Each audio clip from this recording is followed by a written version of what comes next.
Sebuah video dari rekaman CCTV viral di media sosial, menampilkan aksi penembakan yang terjadi di sebuah area perkantoran di wilayah Jatinegara, Jakarta Timur.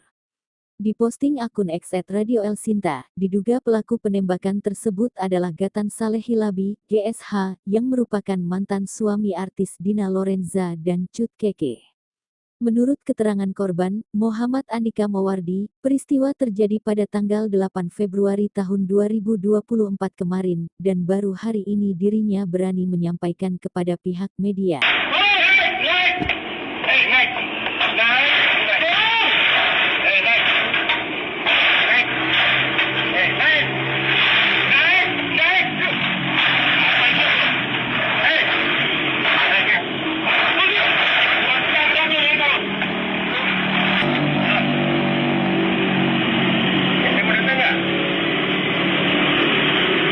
Di tempat berbeda, Kapolres Metro Jakarta Timur Kombes Nicholas Ari Lilipali mengatakan pelaku masih melarikan diri dan belum ditangkap pihak kepolisian. Selain memburu pelaku, pihaknya juga sudah memeriksa CCTV di lokasi.